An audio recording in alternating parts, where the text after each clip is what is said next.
We've just had the verdict through on these charges. On count one, conspiracy to entice underage girls to travel to engage in illegal sex acts, Ghislaine Maxwell has been found guilty.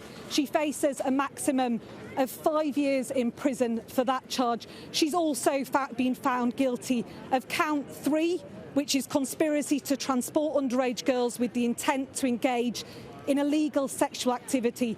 She's also been found guilty of count four, which is transporting a minor with the intent to engage in illegal criminal sexual activity. For that, she faces 10 years in prison.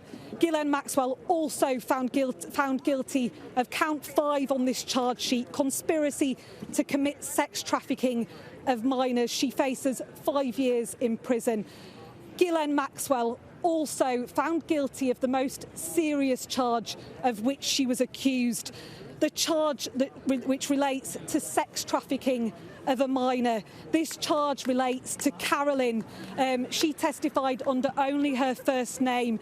She said that between 2001 and 2004, she attended Jeffrey Epstein's home on more than 100 occasions. She said on each of those occasions, she was subjected to a horrific sex act. Ghislaine Maxwell has been found guilty of sex trafficking Carolyn. For that, she will face a maximum of 40 years in prison. This is exactly the verdict that Ghislaine Maxwell and her family, who are sat inside court, didn't want. She's been found guilty of 5 of the 6 charges against her, including that most serious sex trafficking charge, which carries a maximum of 40 years in prison. All this means is that Ghislaine Maxwell, who is 60 years old, will almost certainly spend the rest of her life in prison.